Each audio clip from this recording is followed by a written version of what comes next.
السلام عليكم ورحمة الله وبركاته. إن الحمد لله الصلاة والسلام على أشرف المرسلين وعلى آله وصحبه أجمعين أما بعد. പ്രിയമുള്ളവരെ, അൽഹംദുലില്ലാഹ് അള്ളാഹുവിൻ്റെ അപാരമായ തൗഫീഖ് എന്നോണം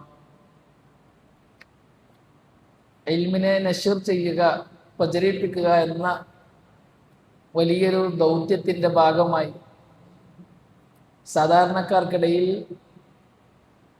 അഖീദ പഠിപ്പിക്കുക എന്ന സതുദ്ദേശത്തിൻ്റെ ഭാഗമായി നാം തുടങ്ങിയ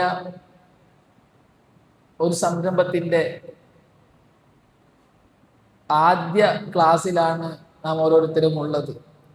അല്ലാഹു സുബ്ഹാനഹു വ തആല ഇത് കബൂൽ ചെയ്യുകയും തുടർന്ന് അങ്ങോട്ട് ഈ ഒരു സംരംഭത്തെ തുടർത്തിക്കൊണ്ടുപോകാൻ നമുക്കെല്ലാവർക്കും നല്ല തൗഫീഖ് നൽകി അനുഗ്രഹിക്കുകയും ചെയ്യട്ടെ. നാം ഈ ഒരു പഠന സംരംഭത്തിന് വേണ്ടി തിരഞ്ഞെടുത്തിട്ടുള്ളത് ഷെയ്ഖുൽ ഇസ്ലാം മുഹമ്മദ് ഇബ്നു അബ്ദുൽ വഹാബ് റഹ്മത്തുള്ളാഹി അലൈഹിയുടെ നവാഖിബുൽ ഇസ്ലാം എന്ന കൊച്ചു കൃതിയാണ്. തുടർന്ന് അങ്ങോട്ടുള്ള നമ്മുടെ ഈ പഠന പരമ്പരയുടെ ഉദ്ദേശം തന്നെ സാധാരണക്കാർക്ക് അഖീദ പഠിപ്പിച്ചു കൊടുക്കുക, വലിയ വലിയ ഉലമാക്കളുടെ ഗ്രന്ഥങ്ങൾ മുൻനിർത്തിക്കൊണ്ട് ഇതാണ്. ആയതുകൊണ്ട് തന്നെ ഇൻഷാ അല്ലാഹ് തുടർന്ന് അങ്ങോട്ട് ഷെയ്ഖുൽ ഇസ്ലാം മുഹമ്മദ് ബിൻ അബ്ദുൽ വഹാബ് റഹ്മത്തുള്ളാഹി അലൈഹി സാധാരണക്കാരെ ലക്ഷ്യം വെച്ചുകൊണ്ട് എഴുതിയ കൊച്ചു കൃതികൾ, ആ കൃതികൾ വായിച്ച് പൂർത്തിയാക്കാനാണ് നമ്മൾ ഉദ്ദേശിക്കുന്നത്. അതിൽ ഒന്നാമത്തെ കൃതിയാണ് നവാഖിബുൽ ഇസ്ലാം. ഇൻഷാ അല്ലാഹ് ഇന്ന് അതിൻ്റെ ക്ലാസ് നമ്മൾ ആരംഭിക്കുകയാണ്. നവാഖിബുൽ ഇസ്ലാം എന്ന് പറഞ്ഞാൽ ഇസ്ലാം മുറിഞ്ഞു പോകുന്ന കാര്യങ്ങൾ, ഇസ്ലാമിനെ മുറിച്ച് കളയുന്ന കാര്യങ്ങൾ എന്നാണ്.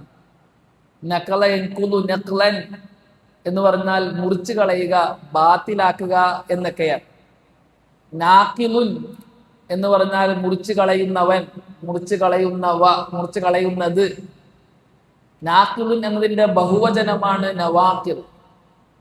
നാഖിൽ മുറിച്ചു കളയുന്നവൻ, മുറിച്ചു കളയുന്നത്.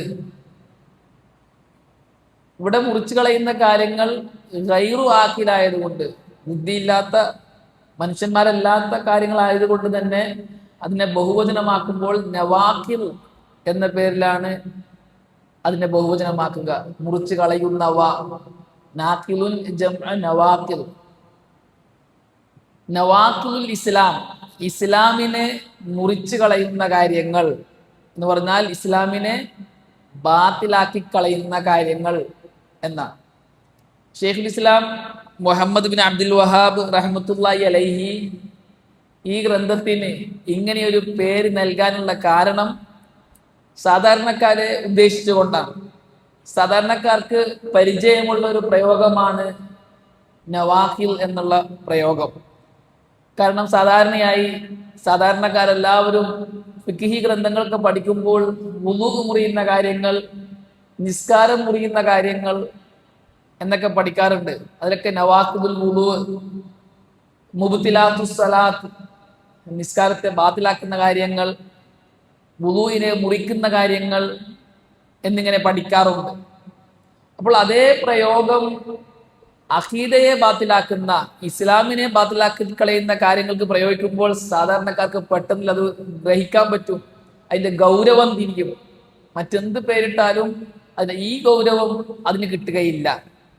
അതുകൊണ്ടാണ് നവാഖിബുൽ ഇസ്ലാം എന്ന് അദ്ദേഹം പേരിട്ടത് എന്നാണ് ഈ കൊച്ചു ഗ്രന്ഥത്തെ വിശദീകരിച്ച് ഗ്രന്ഥങ്ങൾ എഴുതിയ പണ്ഡിതന്മാരിൽ അധികവും പറഞ്ഞത്. നവാഖിബുൽ ഇസ്ലാം. അല്ലാഹു സുബ്ഹാനഹു വ തആല ഖുർആനിൽ പ്രയോഗിച്ചൊരു പ്രയോഗമാണ് നഖല എന്ന പ്രയോഗം. നഖല യൻഖുദു നഖ്ലൻ ഫബിമാ നഖ്ലിഹിം മീസാഖഹും. അവർ അവരുടെ കരാറിനെ മുറിച്ചു കളഞ്ഞപ്പോൾ, ലംഘിച്ചപ്പോൾ. അള്ളാഹു ജൂതന്മാരെ സംബന്ധിച്ച് പറഞ്ഞതാണ്, വലാ തകൂനു കല്ലതി നഖലത് ഗസ്ലഹ മിൻ ബഅദി ഖുവ്വത്തിൻ അൻകാസ.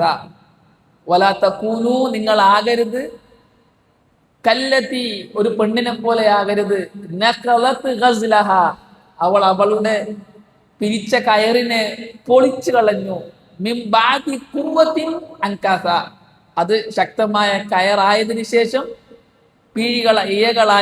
പിരികളായി അവൾ അതിനെ മുറിച്ചു കളഞ്ഞു. നഖല, അള്ളാഹു പ്രയോഗിച്ച പ്രയോഗമാണ്. അതുകൊണ്ട് അള്ളാഹു പറഞ്ഞു വലാ തൻകുലുൽ ഐമാന ബഅദ തൗകീദിഹാ, നിങ്ങൾ കരാർ ഉറപ്പിച്ചതിന് ശേഷം അതിനെ ലംഘിക്കരുത്, അതിനെ പൊളിക്കരുത്. മാലിയും മുലാരിയും മസ്തറും ഖുർആനിൽ അള്ളാഹു പ്രയോഗിച്ചിട്ടുണ്ട്. നഖല യൻകുദു നഖ്ലൻ. ഇസ്ലാമിനെ മുറിച്ചു കളയുന്ന കാര്യങ്ങൾ എന്ന് പറഞ്ഞാൽ വളരെ ഗൗരവമുള്ള ഒരു വിഷയമാണത്. ഇസ്ലാം ബാത്തിലാകുക എന്ന് പറഞ്ഞാൽ ഒരാൾ ഇസ്ലാമിൽ നിന്നും പുറത്തു പോവുക എന്നാണ്, കാഫിറാകുക എന്നാണ് അതിന്റെ വിവക്ഷ. ഒരാൾ ഇസ്ലാമിൽ നിന്നും പല കാരണങ്ങളാൽ പുറത്തു പോകാം.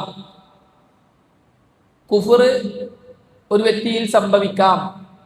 പണ്ഡിതന്മാർ പറയുന്നത് പ്രധാനമായും 4 കാര്യങ്ങളിലൂടെയാണ് ഒരാൾ മുർത്തദ്ദാകുക, ഒരാളിൽ റിദ്ദത്ത് സംഭവിക്കുക, ഒരാൾ കാഫിറാകുക. ഒന്ന്, വിശ്വാസത്തിലൂടെ. വിശ്വസിക്കാൻ പാടില്ലാത്ത കാര്യങ്ങൾ ഒരാൾ വിശ്വസിച്ചാൽ അയാൾ ഇസ്ലാമിൽ നിന്ന് പുറത്തു പോകും. രണ്ടാമത്തേത് വാക്കിലൂടെ. പറയാൻ പാടില്ലാത്ത കാര്യങ്ങൾ പറയുന്നതിലൂടെ ഒരാൾ ഇസ്ലാമിൽ നിന്ന് പുറത്തു പോകും. മൂന്നാമത്തേത് പ്രവൃത്തിയിലൂടെ. ചെയ്യാൻ പാടില്ലാത്ത കാര്യങ്ങൾ ചെയ്താൽ ഒരാൾ ഇസ്ലാമിൽ നിന്ന് പുറത്തു പോകും. നാലാമത്തേത് സംശയത്തിലൂടെ. സംശയിക്കാൻ പാടില്ലാത്ത കാര്യങ്ങൾ ഒരാൾ സംശയിച്ചാൽ അയാൾ ഇസ്ലാമിൽ നിന്ന് പുറത്തു പോകും. ഈ 4 വഴികളിലൂടെയാണ് ഒരാൾ ഇസ്ലാമിൽ നിന്ന് പുറത്തു പോവുക. അഞ്ചാമതൊരു വഴിയില്ല. ഈ 4-1 അയാളുടെ ജീവിതത്തിൽ ഉണ്ടായിക്കഴിഞ്ഞാൽ അയാൾ ഇസ്ലാമിൽ നിന്ന് പുറത്തു പോകാം. ഈ റിദ്ദത്ത് സംഭവിക്കുന്ന 4 വഴികളാണ്: വിശ്വാസത്തിലൂടെ, വാക്കിലൂടെ, പ്രവൃത്തിയിലൂടെ, സംശയത്തിലൂടെ. അതുകൊണ്ട് തന്നെ വിശ്വസിക്കൽ നിർബന്ധമായ കാര്യങ്ങൾ ഏത് എന്ന് പഠിക്കൽ നിർബന്ധമാണ്. പറയൽ നിർബന്ധമായത് ഏത്, പറയാൻ പാടില്ലാത്തത് ഏത് എന്ന് പഠിക്കൽ നിർബന്ധമാണ്. ചെയ്യൽ നിർബന്ധമായ കാര്യങ്ങൾ ഏത്, ചെയ്യാൻ പാടില്ലാത്തത്, ചെയ്താൽ കുഫ്രായി പോകുന്ന കാര്യങ്ങൾ ഏത് എന്ന് പഠിക്കൽ നിർബന്ധമാണ്. സംശയിക്കാൻ പാടില്ലാത്ത കാര്യങ്ങൾ ഏത്, സംശയിച്ചാൽ കുഫ്റാകുന്ന, ഇസ്ലാമിൽ നിന്നും പുറത്തു പോകുന്ന കാര്യങ്ങൾ ഏത് എന്ന് പഠിക്കല് നിർബന്ധമാണ്. അത് പഠിച്ചേ പറ്റൂ. വളരെ ഗൗരവമുള്ള വിഷയമാണിത്. നവാഖിദുൽ ഇസ്ലാം, ഇസ്ലാമിനെ മുറിച്ചു കളയുന്ന കാര്യങ്ങൾ. ഒരാൾ ഇസ്ലാമിലായതിനു ശേഷം അയാൾ കാഫിർ ആകുകയേ ഇല്ല എന്ന വാദം പിഴച്ച വാദമാണ്. ചില സൂഫികളും കുബൂരികളും അങ്ങനെ വിശ്വസിച്ചു പോരാറുണ്ട്. മുസ്ലിം ആയാൽ പിന്നെ അയാൾ പിന്നെ കാഫിർ ആകുകയില്ല, വാക്കിലൂടെയോ പ്രവൃത്തിയിലൂടെയോ കാഫിർ ആകുകയില്ല എന്നൊക്കെ വാദിക്കാറുണ്ട്. എന്നാൽ ഖുർആനിൽ പലയിടങ്ങളിലായി അല്ലാഹു സുബ്ഹാനഹു വ തആല ഈമാനിന് ശേഷം അവർ കുഫർ സംഭവിച്ചു എന്ന് പറയുന്നതായിട്ട് കാണാം. ലാ തഅതദിറു ഖദ് കഫർതും ബഅദ ഈമാനിക്കും, ഈമാനിന് ശേഷം നിങ്ങൾ കാഫിറായിരിക്കുന്നു എന്ന് അല്ലാഹു സുബ്ഹാനഹു വ തആല പറഞ്ഞതായി 2-3 സ്ഥലങ്ങളിലായിട്ട് കാണാം. അതുകൊണ്ട് തന്നെ ഇസ്ലാമിനെ മുറിച്ചു കളയുന്ന കാര്യങ്ങളെ സംബന്ധിച്ച് പഠിക്കുക എന്നുള്ളത് ഓരോ വിശ്വാസിയെ സംബന്ധിച്ചിടത്തോളവും നിർബന്ധമുള്ള കാര്യമാണ്. മുസ്ലിം ആയതിനു ശേഷം അവന്റെ മേൽ നിർബന്ധമുള്ള ബാധ്യതയുള്ള കാര്യമാണ് അത് മുറിച്ചു കളയുന്ന കാര്യങ്ങൾ ഏതൊക്കെ എന്നറിയൽ. അങ്ങനെ അറിഞ്ഞിട്ടില്ല എങ്കിൽ അറിയുന്നൊരു ദിനമുണ്ട്, അന്നവന് തീർത്താൻ പറ്റൂല. മരണപ്പെട്ട് ഖബറിൽ കിടക്കുമ്പോഴാണ് ഒരാൾ അറിയുന്നത് ഞാൻ പണ്ടേ കാഫിറായിന്, കാഫിറാകുന്ന പ്രവർത്തനങ്ങളൊക്കെ എൻ്റെ ജീവിതത്തിൽ വന്നിട്ടുണ്ട്, കുഫർ ചെയ്തിട്ടുണ്ട്, പറഞ്ഞിട്ടുണ്ട്, സംശയിക്കാൻ പാടില്ലാത്തത് സംശയിച്ചിട്ടുണ്ട് എന്നറിഞ്ഞാൽ തിരുത്താൻ പറ്റുകയില്ല. അപ്പോൾ ഇസ്ലാം എന്താണെന്ന് അറിയണം, ആ ഇസ്ലാമിനെ ബാത്തിലാക്കി കളയുന്ന കാര്യങ്ങൾ എന്താണെന്നും അറിയണം. ഇസ്ലാം എന്ന് പറഞ്ഞാൽ അല്ലാഹു സുബ്ഹാനഹു വ തആല റസൂലുള്ളാഹി സ്വല്ലല്ലാഹു അലൈഹി വസല്ലമക്ക് ഇറക്കി കൊടുത്ത അള്ളാഹു തൃപ്തിപ്പെട്ട ദീൻ, ഇന്നദ്ദീന ഇൻദല്ലാഹി അൽ ഇസ്ലാം, അള്ളാഹു തൃപ്തിപ്പെട്ട ദീൻ ആണ് ഇസ്ലാം. ഒരുപാട് ദീനുകളുണ്ട്, അള്ളാഹു തൃപ്തിപ്പെട്ട ദീൻ ഏതാണ്? അതാണ് ഇസ്ലാം. അള്ളാഹു തൃപ്തിപ്പെട്ട ദീൻ ഇസ്ലാം ആയതുകൊണ്ട് തന്നെ ദീൻ ഇസ്ലാം അല്ലാത്ത ഒരു ദീനിനെയും അള്ളാഹു സ്വീകരിക്കുകയുമില്ല. വമൻ യബ്തഗി ഗൈറൽ ഇസ്ലാമി ദീനൻ ഫലയുഖ്ബല മിൻഹു വഹുവ ഫിൽ ആഖിറതി മിനൽ ഖാസിരീൻ. ആരെങ്കിലും ഇസ്ലാം അല്ലാത്ത മറ്റെന്തിനെങ്കിലും ദീനായി ഉൾക്കൊണ്ടാൽ, അതെന്ത് പ്രത്യയശാസ്ത്രമാകട്ടെ, മതവിഭാഗങ്ങളാകട്ടെ, ചിന്താഗതിയാകട്ടെ, എന്തുമാകട്ടെ, ഇസ്ലാം അല്ലാത്തതിനെ ഒരാൾ തൃപ്തിപ്പെട്ടാൽ ഫലയുഖ്ബല മിൻഹു, അവരിൽ നിന്നും ഒന്നും തന്നെ സ്വീകരിക്കപ്പെടുകയില്ല, ഒരു കർമ്മവും സ്വീകരിക്കപ്പെടുകയില്ല. വഹുവ ഫിൽ ആഖിറതി മിനൽ ഖാസിരീൻ, അവൻ നാളെ പരലോകത്ത് നഷ്ടവാളികളുടെ കൂട്ടത്തിലുമായിരിക്കും. ഈ ഇസ്ലാമിനെ അല്ലാഹു സുബ്ഹാനഹു വ തആല 23 വർഷം കൊണ്ട് റസൂലുള്ളാഹി സ്വല്ലല്ലാഹു അലൈഹി വസല്ലം പൂർത്തിയാക്കി കൊടുത്തു. പൂർണ്ണമായും അല്ലാഹു റസൂലുള്ളാഹിക്ക് ഈ ഇസ്ലാമിനെ അവതരിപ്പിച്ചു കൊടുത്തിട്ടുണ്ട്. അല്ലാഹു തൃപ്തിപ്പെട്ട ദീനിനെ, ഇസ്ലാമിനെ റസൂലുള്ളാഹി സ്വല്ലല്ലാഹു അലൈഹി വസല്ലമക്ക് അല്ലാഹു പഠിപ്പിച്ചു കൊടുത്തിട്ടുണ്ട്. റസൂലുള്ളാഹി സ്വല്ലല്ലാഹു അലൈഹി വസല്ലം അല്ലാഹു സുബ്ഹാനഹു വ തആല പറഞ്ഞു, അൽ യൗമ അക്മൽതു ലക്കും ദീനക്കും വ അത്മംതു അലൈക്കും നിഅമതി വറളീതു ലക്കുമുൽ ഇസ്ലാമ ദീന. അൽ യൗമ അക്മൽതു ലക്കും ദീനക്കും, ഇന്നേ ദിവസം നിങ്ങളുടെ ദീനിനെ നിങ്ങൾക്ക് പൂർത്തിയാക്കി തന്നു. വ അത്മംതു അലൈക്കും നിഅമതി, എൻ്റെ അനുഗ്രഹത്തെ നിങ്ങളുടെ മേൽ ഞാൻ പൂർത്തിയാക്കി. വറളീതു ലക്കും അൽ ഇസ്ലാമ ദീന, നിങ്ങൾക്ക് ഞാൻ ഇസ്ലാമിനെ ദീനായി തൃപ്തിപ്പെട്ടു തന്നിരിക്കുകയും ചെയ്തു എന്ന്. ഈ ഇസ്ലാം റസൂലുള്ളാഹി സ്വല്ലല്ലാഹു അലൈഹി വസല്ലമയോട് അള്ളാഹു പറഞ്ഞ, ഞാൻ നിങ്ങൾക്ക് തൃപ്തിപ്പെട്ടു തന്ന ഇസ്ലാം, അള്ളാഹുവിന്റെ കയ്യിൽ സ്വീകാര്യമായ ദീനായ ഇസ്ലാം അടിസ്ഥാനപരമായും 3 ഭാഗങ്ങളാണ്. ഒന്ന് വിശ്വാസകാര്യങ്ങൾ, 2 കർമ്മകാര്യങ്ങൾ, 3 സ്വഭാവ ഇടപാട് കാര്യങ്ങൾ. വിശ്വാസം, കർമ്മം, സ്വഭാവം, ഇത് 3മാണ് ഇസ്ലാം. ഇതിലേറ്റവും അടിസ്ഥാനപരമായ കാര്യം വിശ്വാസകാര്യങ്ങളാണ്, അഖീദയാണ്. വിശ്വാസകാര്യങ്ങളാണ് അടിസ്ഥാനം. അതാണ് ആദ്യം നമ്മൾ ക്ലിയർ ആക്കേണ്ടത്. അപ്പോൾ റസൂലുള്ളാഹി സ്വല്ലല്ലാഹു അലൈഹി വസല്ലമക്ക് അള്ളാഹു അവതരിപ്പിച്ചു കൊടുത്ത ഇസ്ലാമിന്റെ അടിത്തറ വിശ്വാസകാര്യങ്ങളാണ്. അപ്പോൾ അതിനെ വെച്ചുകൊണ്ടാണ് ഇസ്ലാമിനെ വ്യാഖ്യാനിക്കേണ്ടത്. ഷെയ്ഖുൽ ഇസ്ലാം മുഹമ്മദ് ബിൻ അബ്ദുൽ വഹാബ് റഹ്മത്തുള്ളാഹി അലൈഹി തന്നെ ഇസ്ലാം എന്താണ് എന്ന് വ്യാഖ്യാനിച്ചിട്ടുണ്ട്. അദ്ദേഹത്തിന്റെ വിശ്വപ്രസിദ്ധമായ ഗ്രന്ഥം അൽ ഉസൂലു സലാസയിൽ അദ്ദേഹം അത് പറയുന്നുണ്ട്. അൽ ഇസ്ലാം അൽ ഇസ്തിസ്ലാമു ലില്ലാഹി ബിത്തൗഹീദ് വൽ ഇൻഖിയാദു ലഹു ബിത്താഅ വൽ ബറാഅതു മിനശ്ശിർകി വ അഹ്ലി. ഇസ്ലാം എന്നാൽ തൗഹീദ് കൊണ്ടും അനുസരണ കൊണ്ടും അള്ളാഹുവിന് കീഴൊതുങ്ങലാണ്, ഷിർക്കിൽ നിന്നും ഷിർക്കിന്റെ അഹലുകാരിൽ നിന്നും വിട്ടുനിൽക്കലുമാണ്. ഇതാണ് ഇസ്ലാം. അപ്പൊ ഇസ്ലാമിന്റെ അടിത്തറ, ഇസ്ലാമിന്റെ അടിവേര്, ഇസ്ലാമിന്റെ ഫൗണ്ടേഷൻ, ഇസ്ലാമിന്റെ ജീവൻ തൗഹീദാണ്. അതുപോലാണ് ഇസ്ലാം നിൽക്കുന്നത്. തൗഹീദ് ഇല്ലാതെ ഇസ്ലാമില്ല. ഈ തൗഹീദിന് വേണ്ടിയാണ് അല്ലാഹു സുബ്ഹാനഹു വ തആല മനുഷ്യരെയും മറ്റ് സൃഷ്ടിജാലങ്ങളെയെല്ലാം സൃഷ്ടിച്ചത്. മനുഷ്യ ജിന്ന് വർഗങ്ങൾക്ക് അള്ളാഹു നിർബന്ധമാക്കിയ ആദ്യത്തെ കാര്യവും തൗഹീദാണ്. അള്ളാഹു സുബ്ഹാനഹു വ തആല മനുഷ്യ ജിന്ന് വർഗങ്ങളുടെ സൃഷ്ടിപ്പിനെ സംബന്ധിച്ചിട്ട് പറഞ്ഞു, വമാ ഖലഖ്തുൽ ജിന്ന വൽ ഇൻസ ഇല്ലാ ലിയഅ്ബുദൂൻ. മനുഷ്യ ജിന്ന് വർഗങ്ങളെ നാം പടച്ചിട്ടില്ല എനിക്ക് ഇബാദത്ത് എനിക്ക് മാത്രമാക്കാൻ വേണ്ടിയല്ലാതെ. യഅ്ബുദൂൻ എന്നതിനെ വിശദീകരിച്ചിട്ട് പഴയകാല മുഫസ്സിറുകൾ എഴുതിയത് അയ്യുവഹിദൂൻ, എന്നെ ഏകനാക്കാൻ വേണ്ടി. അള്ളാഹുവിന് മാത്രം അവകാശപ്പെട്ട കാര്യങ്ങളിൽ അള്ളാഹുവിനെ ഏകനാക്കുന്നതിനാണ് തൗഹീദ് എന്ന് പറയുക. അള്ളാഹുവിന് മാത്രം അവകാശപ്പെട്ട ചില കാര്യങ്ങളുണ്ട്, ആ കാര്യങ്ങളിൽ അള്ളാഹുവിനെ ഏകനാക്കുന്നതിനാണ് തൗഹീദ് എന്ന് പറയുക. അള്ളാഹുവിന് അവകാശപ്പെട്ട കാര്യങ്ങൾ അടിസ്ഥാനപരമായി 3 എണ്ണമാണ്. ഒന്ന് റുബൂബിയ്യ, രണ്ട് അൽ അസ്മാ വസിഫാത്ത്, മൂന്ന് അൽ ഉലൂഹിയ. ഈ മൂന്ന് കാര്യങ്ങളിലും അള്ളാഹുവിനെ ഏകനാക്കുന്നതിനാണ് തൗഹീദ് എന്ന് പറയുക. ഒന്ന് തൗഹീദുർ റുബൂബിയ്യ, രണ്ട് തൗഹീദുൽ അസ്മാഇ വസിഫാത്ത്, മൂന്ന് തൗഹീദുൽ ഉലൂഹിയ്യ. അല്ലാഹു സുബ്ഹാനഹു വ തആല സകല പ്രവാചകന്മാരെയും മനുഷ്യജിന്ന് വർഗങ്ങളിലേക്ക് നിയോഗിച്ചയച്ചത് ഈ തൗഹീദിന്റെ പൂർത്തീകരണത്തിന് വേണ്ടിയാണ്, തൗഹീദിലേക്ക് പ്രബോധനം ചെയ്യാൻ വേണ്ടിയിട്ടാണ്. വലഖദ് ബഅസ്നാ ഫീ കുല്ലി ഉമ്മത്തിൻ റസൂല അൻ യഅബ്ദുല്ലാഹ വജ്തനിബുത് താഗൂത്ത്. വലഖദ് ബഅസ്നാ ഫീ കുല്ലി ഉമ്മത്തിൻ റസൂല, എല്ലാ ഉമ്മത്തിലേക്കും നാം റസൂലിനെ അയച്ചിട്ടുണ്ട്. എന്ന് പറഞ്ഞുകൊണ്ട് അൻ യഅബ്ദുല്ലാഹ വജ്തനിബുത് താഗൂത്ത്, ഇബാദത്ത് അല്ലാഹ്ക്ക് മാത്രമാക്കണം, അല്ലാഹു അല്ലാത്തവർക്കുള്ള ഇബാദത്തിനെ ഉപേക്ഷിക്കണം. ലാ ഇലാഹ ഇല്ലല്ലാഹ് ദഅവത്ത് ചെയ്യാൻ വേണ്ടി.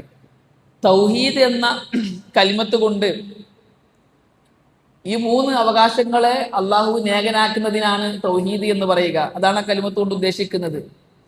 അതിലെ തൗഹീദുൽ ഉലൂഹിയ്യ, ഉലൂഹിയ്യത്തിലുള്ള തൗഹീദ്, അതിലാണ് പഴയകാലം മുതലേ പേവ് സംഭവിച്ചത്. ഒന്നാമത്തെ പ്രവാചകൻ നൂഹ് അലൈഹിസ്സലാത്തു വസ്സലാമിനെ അള്ളാഹു റസൂലായി നിയോഗിച്ചത് ഉലൂഹിയത്തിൽ പിഴച്ചത് കൊണ്ടാണ്. അവസാനത്തെ പ്രവാചകൻ മുഹമ്മദുൻ സല്ലല്ലാഹു അലൈഹി വസല്ലമയെയും റസൂൽ അള്ളാഹു സുബ്ഹാനഹു വ തആല റസൂലായി അയച്ചത് ഖൗമ് സമുദായം ഉലൂഹിയത്തിൽ പിഴച്ചത് കൊണ്ടാണ്. അതുകൊണ്ടാണ് കലിമത്തു തൗഹീദ് ലാ ഇലാഹ ഇല്ലല്ലാഹ് ആയത്. ലാ ഇലാഹ ഇല്ലല്ലാഹ് ലാ മഅബൂദ ഹഖ്ഖുൻ ഇല്ലല്ലാഹ്, ഇബാദത്തിന് അർഹൻ അള്ളാഹു മാത്രം എന്ന കലിമത്തിലേക്ക് ദഅവത്ത് ചെയ്യാൻ വേണ്ടിയിട്ടാണ് ഓരോ പ്രവാചകന്മാരും വന്നത് എന്നർത്ഥം. അപ്പൊ ഇതാണ് ഇസ്ലാം, നവാഖിദുൽ ഇസ്ലാം. അപ്പൊ ഇസ്ലാമിനെ മുറിച്ചു കളയുന്ന കാര്യങ്ങൾ, ഇസ്ലാമിനെ ബാത്തിലാക്കി കളയുന്ന കാര്യങ്ങൾ, ഇസ്ലാം മാത്രമേ സത്യമായിട്ടുള്ളൂ, അത് മാത്രമേ വിജയിക്കുകയുള്ളൂ. മുസ്ലിമായി മരിച്ച ഒരാൾ മാത്രമേ നാളെ പരലോകത്ത് വിജയിക്കുകയുള്ളൂ. അതുകൊണ്ട് തന്നെ അതിനെ മുറിയാതെ, അതിനെ ബാത്തിലാക്കാതെ കാത്തു സൂക്ഷിക്കുക എന്നുള്ളത് ആ അനുഗ്രഹം ആർക്കൊക്കെ കിട്ടിയോ അവരുടെ എല്ലാം ഉത്തരവാദിത്തമാണ്. അതുകൊണ്ട് തന്നെ പണ്ഡിതന്മാർ പറയാറുണ്ട്, മുസ്ലിമായ ഓരോരുത്തരും ഇസ്ലാം എന്താണെന്ന് അറിഞ്ഞ് അതിലേക്ക് പ്രവേശിച്ച ഓരോരുത്തരും രണ്ടാമതായി അനിവാര്യമായും അറിഞ്ഞിരിക്കേണ്ട കാര്യം അതിനെ ബാത്തിലാക്കി കളയുന്ന കാര്യങ്ങൾ എന്തൊക്കെയാണ് എന്നതാണ്. എന്നാലേ ബാത്തിലാക്കാതെ മുറിയാതെ അതിനെ കൊണ്ടടക്കാൻ പറ്റുള്ളൂ. ഇത് കൈമ കിട്ടിയിട്ടുണ്ട്, ഇത് ബാത്തിലായി ഇല്ലയോ എന്നറിയില്ല, അങ്ങനെ ജീവിച്ചിട്ടെന്ന കാര്യമുള്ളത്. ഞാൻ മുസ്ലിമാണോ അല്ലയോ എന്ന് ഉറപ്പിക്കണമെങ്കിൽ എൻ്റെ ജീവിതത്തിൽ ഈ ഇസ്ലാമിനെ ഇല്ലാണ്ടാക്കുന്ന വല്ലതും ഉണ്ടാകുന്നുണ്ടോ ഇല്ലയോ എന്ന് അറിയണ്ടേ. ഞാൻ കാഫിറായോ മുർത്തദായോ എന്ന് അറിയണ്ടേ, അതറിയേണ്ടതുണ്ട്. അപ്പോൾ നവാഖിദുൽ ഇസ്ലാം എന്ന വിഷയം പഠിക്കുക എന്നുള്ളത് ഓരോ മുസ്ലിമിന്റെയും മേൽ നിർബന്ധ ബാധ്യതയാണ്. വളരെ ഗൗരവമുള്ളൊരു പഠനവുമാണത്. ഷെയ്ഖുൽ ഇസ്ലാം മുഹമ്മദ് ബിൻ അബ്ദുൽ വഹാബ് റഹ്മത്തുള്ളാഹി അലൈഹി ഈ കൊച്ചു ഗ്രന്ഥത്തിൽ, നവാഖിദുൽ ഇസ്ലാം എന്ന ഈ കൊച്ചു ഗ്രന്ഥത്തിൽ ആ വക കാര്യങ്ങളാണ് നമ്മളെ പഠിപ്പിക്കുന്നത്. ഓരോ മുസ്ലിമും അറിഞ്ഞിരിക്കേണ്ട, ഇസ്ലാമിനെ ബാത്തിലാക്കി കളയുന്ന വളരെ പ്രധാനപ്പെട്ട കാര്യങ്ങൾ. ഇൻഷാ അല്ലാഹ് ഈ ചുരുങ്ങിയ സമയത്തിനുള്ളിൽ ആ ഒരു കൊച്ചു ഗ്രന്ഥം ചെറിയ രീതിയിൽ വിശദീകരിക്കാനാണ് ഉദ്ദേശിക്കുന്നത്. അല്ലാഹു സുബ്ഹാനഹു വ തആല നമുക്കതിന് നല്ല തൗഫീഖ് നൽകി അനുഗ്രഹിക്കട്ടെ. അൽഹംദുലില്ലാഹി വഹ്ദഹു വസ്സലാത്തു വസ്സലാമു അലാ മൻ ലാ നബിയ്യ ബഅദഹു. അമ്മാ ബഅദ്.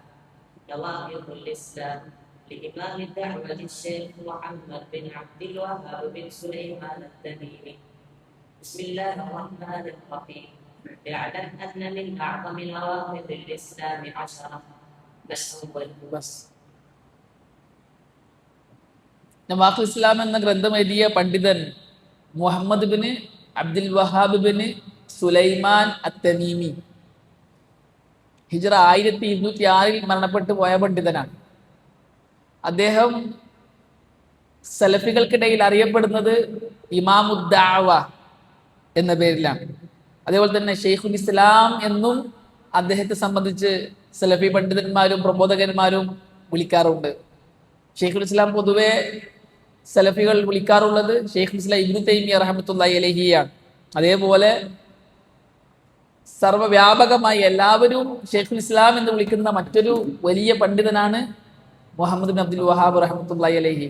അദ്ദേഹം ഇമാമുദ്ദഅവ എന്ന പേരിലും അറിയപ്പെടുന്നു. ഇതിന്റെ ഗ്രന്ഥങ്ങളിലൊക്കെ ഗ്രന്ഥത്തിന്റെ ഗ്രന്ഥകർത്താവ് ആര് എന്ന് പറയുന്നിടത്തൊക്കെ ഇമാമുദ്ദഅവ, ദഅവത്തിന്റെ ഇമാം എന്ന് പറയുന്നുണ്ട്. എന്ന് പറയാൻ കാരണം ദഅവ രംഗത്ത് ഇറങ്ങുകയും വലിയൊരു ദൗത്യ പൂർത്തീകരണം നടത്തുകയും ചെയ്ത വലിയ പണ്ഡിതനാണ് അദ്ദേഹം.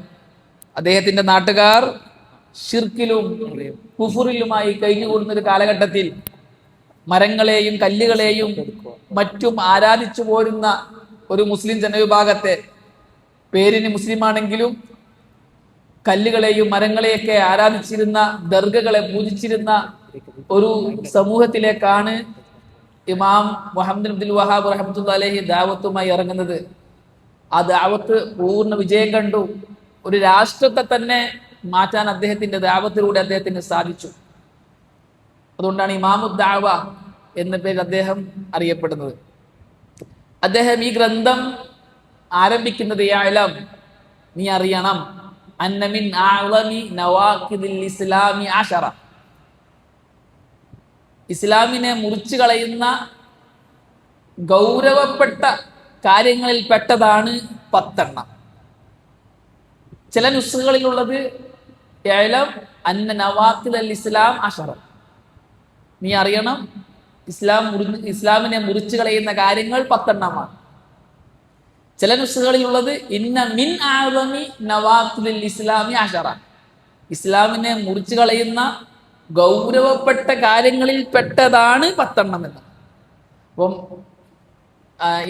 10 എന്ന് മാത്രം പറഞ്ഞതിൽ ചില ഇഷ്കാലുണ്ട്. 10 മാത്രമാണോ? അല്ല, ഇസ്ലാമിനെ മുറിച്ചു കളയുന്ന കാര്യങ്ങൾ ഒരുപാടുണ്ട്.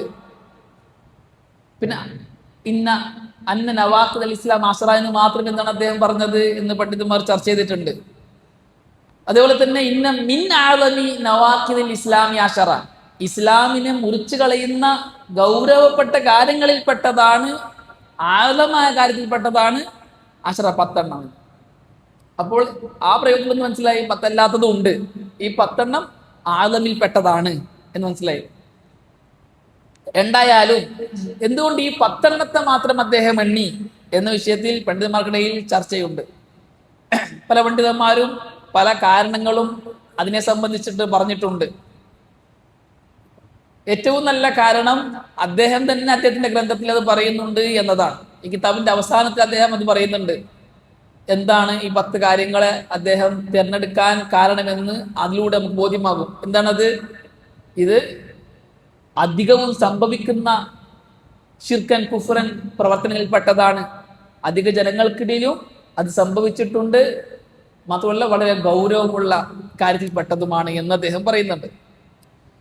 അതുകൊണ്ട് തന്നെ നവാഖിദുൽ ഇസ്ലാം എന്ന ഈ കൊച്ചു ഗ്രന്ഥത്തിന് ശറഹ് എഴുതിയ, വിശദീകരണം എഴുതിയ പണ്ഡിതന്മാർ എന്തുകൊണ്ട് 10 പറഞ്ഞു എന്നതിനെ വിശദീകരിച്ചിട്ട് പറഞ്ഞ ഒന്നാമത്തെ കാര്യം, ഈ 10 കാര്യങ്ങൾ ഇസ്ലാമിനെ മുറിച്ചു കളയുന്ന കാര്യങ്ങളാണെന്നതിൽ സലഫുകൾ, സഹാബാക്കളടക്കമുള്ള പൂർവികർ ഇജ്മാ ഉള്ള കാര്യങ്ങളാണ്, രണ്ടഭിപ്രായമില്ലാത്ത കാര്യങ്ങളാണ്. അതുകൊണ്ടാണ് ഈ 10 കാര്യത്തെ പ്രത്യേകം എണ്ണിയത്. രണ്ടാമത്തെ കാരണം, ഈ എണ്ണപ്പെട്ട 10 കാര്യങ്ങൾ സർവ്വസാധാരണയായി സാധാരണക്കാർക്കിടയിൽ സംഭവിച്ചേക്കാവുന്നതും പലരിലും സംഭവിച്ചതുമായ, പക്ഷേ ഇതിന്റെ ഗൗരവം പലർക്കും തിരിയാത്തതുമായ കാര്യങ്ങളാണ്. അതുകൊണ്ടാണ് ഈ 10 കാര്യങ്ങളെ പ്രത്യേകമായി എണ്ണിയത് എന്ന്. അല്ലാഹു ആലം.